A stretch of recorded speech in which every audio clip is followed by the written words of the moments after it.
What's up guys? Welcome back to my channel. So today I'm actually buying, and I know a lot of you will be so excited and happy for me that I'm finally doing this because I've had so many of you guys telling me you really need to invest in a dropper post.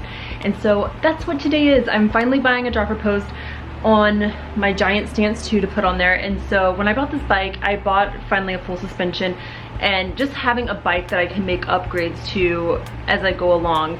And one of the reasons I didn't get one that had a dropper post on there was like, one, just to lower the cost of the bike, and two, it wasn't something that was I have to have right that second. It was something I knew I could just upgrade whenever. And so today is the day I'm buying the dropper post. I'm about to go to my local bike shop and get it, and I think I'm probably going to attempt putting it on myself. We'll see how that goes. I'm a hardcore believer in being able to do things yourself. You learn from that, and I think, you know, when stuff goes wrong and you need to be able to fix things, you put it together so you know how to fix it. So I'm a very big believer in that, so that's why I'm going to attempt to put this dropper post on myself, which I'm pretty sure I could do. It won't be big of an issue. But anyways, I'll see you guys in a few. Alright guys, so I just finished picking up the dropper post. I ended up going with the Crankbrothers.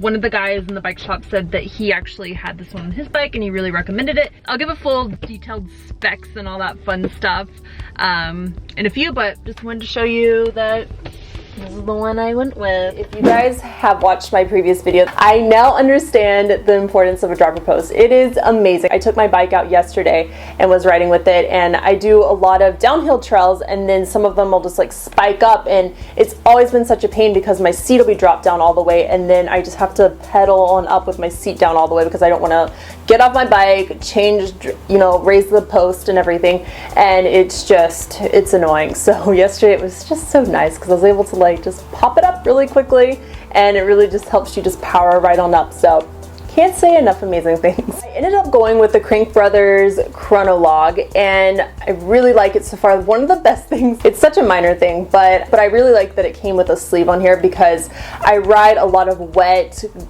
trails and it just gets all this grit and grime, and I was always having to clean my post all the time because it would just get so gritty and it wouldn't want to slide easily. Another thing that I learned that, well, I didn't even learn, I just didn't give it enough slack. If you're running a dropper post that has an external cable, which I have to have for my bike because that's how my bike is set up, that I have a line that goes up the frame, you want to make sure that you leave enough slack in that cable that it isn't going to pull and automatically engage the dropper pole just to go down. And that was one thing that I left enough slack, I thought, but not enough apparently, because when I was on the trail my post just started sliding down. I was like, what in the world is going on? What did I do wrong? This is defective. And so it wasn't until I realized, oh, somehow it just got snagged. So another thing, just to be really careful, I'm probably going to, set it up somehow so that doesn't happen, so it's more protected from that ever happening.